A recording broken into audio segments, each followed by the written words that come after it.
move to reduce the size of the federal government, US President Donald Trump and advisor Elon Musk have escalated their campaign, this to downsize US agencies, with more than 9,500 workers terminated across US government departments. The layoffs, which began on Friday, have raised alarm among unions, state officials and workers who are challenging the legality of Musk's unprecedented role in reshaping federal institutions. We bring you more in our next report.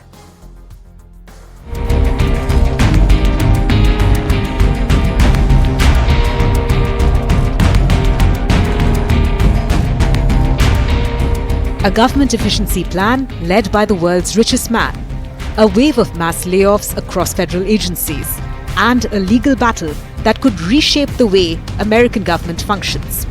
At the center of it all, DOGE and its architect Elon Musk.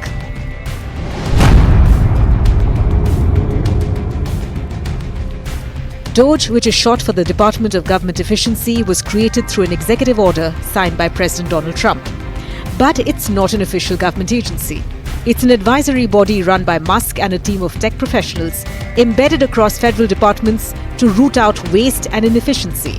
The goal? Massive spending cuts. If the people cannot vote and have their will be decided by their elected representatives in the form of the president and the Senate and the House, then we don't live in a democracy, we live in a bureaucracy. But DOGE isn't just about efficiency, it's about power. And now with Musk's team leading the charge, entire agencies are facing mass layoffs.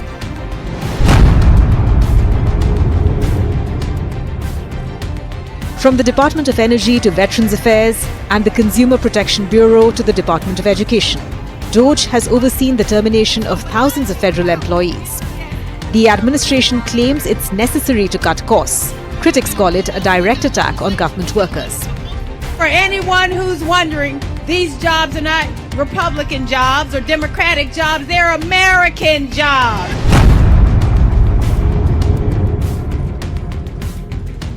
The numbers are staggering. In just a matter of weeks, Department of Energy, up to 2,000 employees terminated. Department of Veteran Affairs, more than 1,000 employees let go. US Forest Service, 3,400 employees dismissed. Consumer Financial Protection Bureau, more than 170 workers fired. Department of Education, 60 plus terminations, and the list goes on. Well, I think we do need to delete entire agencies as opposed to leave part of them behind. Because if you leave part of them behind, it's easy. It's kind of like leaving a weed. If you don't remove the roots of the weed, then it's easy for the weed to grow back.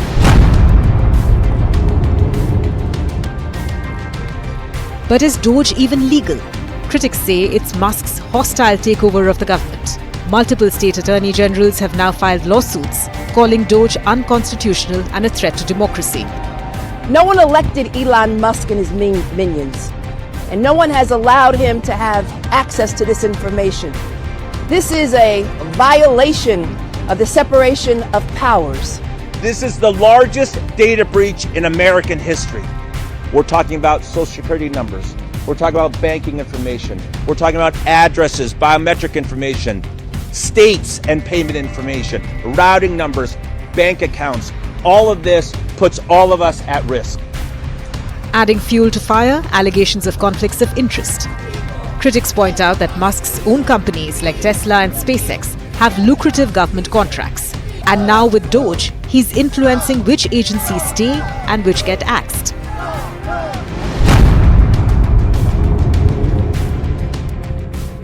Trump and Musk insist DOGE is uncovering billions in fraud.